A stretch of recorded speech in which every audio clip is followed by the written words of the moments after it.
Hello friends, అందరూ ఎలా ఉన్నారండి? వెల్కమ్ టు చాణక్యాస్ నీతి. జీవితంలో ఈ విషయాలను మీరు గుర్తుపెట్టుకోండి. జీవితం అనేది అందరికీ రెండు అవకాశాలను ఇస్తుంది. ఒకటి బ్రతకమని, అలాగే రెండవది మారమని. అర్థం చేసుకుని బ్రతికితే చాలా బాగుంటుంది. మనల్ని మనం మార్చుకుని బ్రతకగలిగితే ఇంకా అద్భుతంగా ఉంటుంది. నిజమే కదండి? ఈ 5 గుణాలు ఉన్న భర్త వల్ల భార్య ఎప్పుడూ కూడా సంతోషంగా ఉండలేదు. మొదటిది, సమయం ఉన్నా కూడా తన భార్య కోసం సమయాన్ని ఇవ్వకపోగా తన ముందే ఆ సమయాన్ని వేరే కార్యకలాపాల్లో లేదా సామాజిక మాధ్యమాల్లో కాలక్షేపం చేసేవారు. రెండవది, ఇక తన భార్య ముందుగానే వేరొక స్త్రీ గురించి పదే పదే పొగిడి మాట్లాడడం, అలాగే పరాయి స్త్రీతో తనను పోల్చి తన భార్య యొక్క అందాన్ని అలాగే శరీర ఆహార్యాన్ని అవమానించడం అనేది, ఇతర స్త్రీలతో సంబంధం పెట్టుకునేవారు.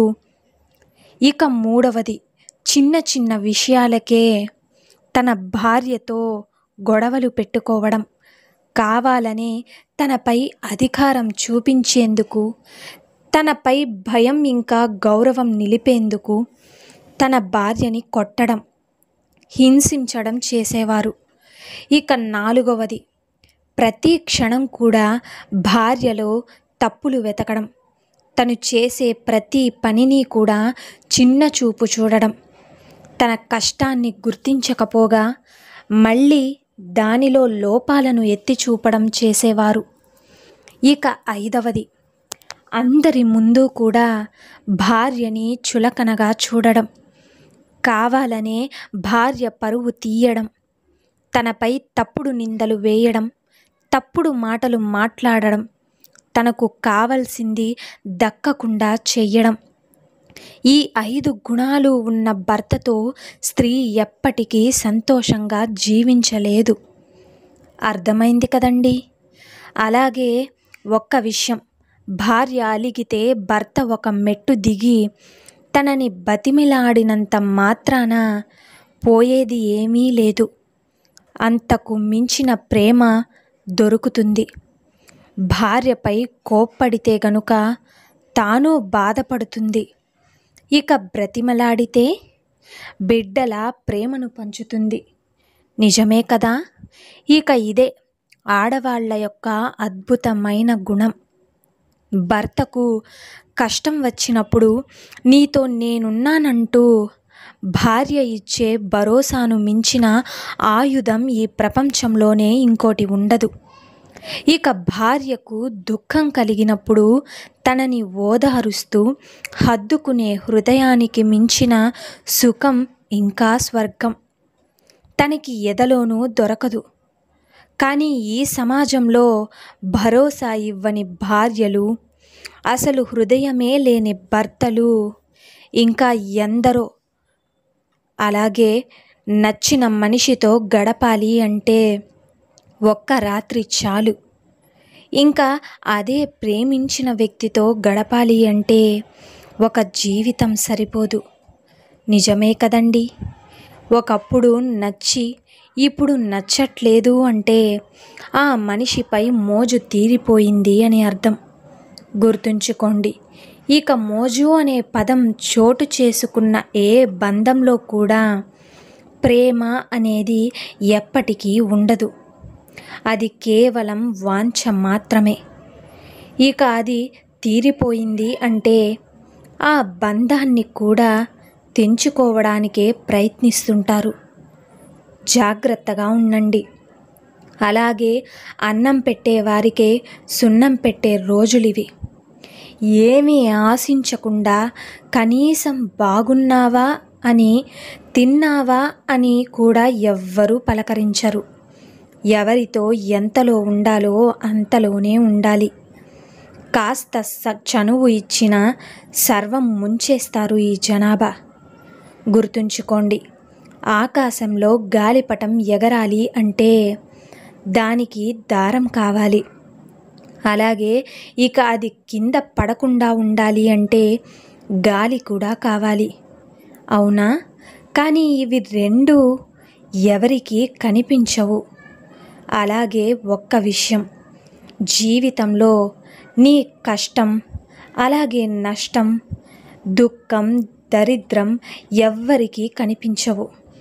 కేవలం గాలిపటంలా ఎగిరే నిన్ను మాత్రమే చూస్తూ ఉంటారు.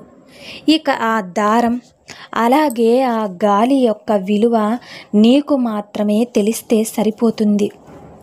ఇక అది తెలిస్తే నీ జీవితాన్ని నీకు ఇష్టమైన ఎత్తుల్లో నువ్వు నిలుపుకోవచ్చు. అలాగే చక్కర్లు కూడా కొట్టొచ్చు. అర్థమైంది కదండి? ఒంటరిగా కూర్చుని మీతో మీరు హాయిగా మాట్లాడుకోండి. నటించే మనుషులతో ఉండడం వల్ల ఇది 100 రెట్లు మంచిది. నిజమే కదండి? కాబట్టి ఒక్కోసారి ఏం జరుగుతుంది అంటే ఈ లోకులు మన యొక్క నిజాన్ని వ్యతిరేకిస్తూ ఉంటారు. బయటవారు అబద్ధాలన్నింటినీ కూడా నమ్మేస్తూ ఉంటారు. ఇక అది కూడా చాలా సులభంగా. అప్పుడు మనకి చాలా బాధగా ఉంటుంది. నిజమే కదండి? జనాల ఆలోచన పట్ల చాలా కోపం వస్తుంది. ఇక అయితే మనం తెలుసుకోవాల్సింది ఏమిటి అంటే అలా ఎందుకు జరుగుతుంది అని. ఇక అందుకు కారణం మీరేనా? అది మీలోని లోపమేనా? రెండూ కాదు కదా. కారణం ఏమిటి అంటే నిజం మాత్రమే. అలాగే ఆ నిజం చాలా విలువైంది. ఎంత విలువైనది అంటే దాని యొక్క విలువ ఒక్కొక్కసారి ఎంత పెద్ద ధనికుడికైనా కూడా దానికి మూల్యం చెల్లించలేడు. గుర్తుంచుకోండి, అదే ఒకవేళ అబద్ధం గురించి చెప్పాలంటే దాని విలువ చాలా అంటే చాలా తక్కువ. చాలా సందర్భాల్లో అబద్ధానికి అసలు విలువే ఉండదు. నిజానికి మీ పని ఏమిటి అంటే కేవలం ప్రజలు మిమ్మల్ని ఎందుకు అర్థం చేసుకోవడం లేదని, మీ యొక్క సత్యాన్ని ఎందుకు గ్రహించడం లేదు అని కాదు. తమరి పని కేవలం నిజాన్ని నిలబెట్టడం మాత్రమే. అలాగే నిజానికి అండగా నిలబడడం. ఎందుకు అంటే ఈ నిజం ఎప్పుడూ కూడా తన గురించి అన్వేషించే వారి దగ్గరకే చేరుతుంది. కానీ ఎక్కువ మంది జనం అబద్ధాలనే నమ్ముతుంటారు. మీరు అబద్ధాలను పట్టించుకోకుండా నిజానికి అండగా ఉండి ముందుకు సాగండి.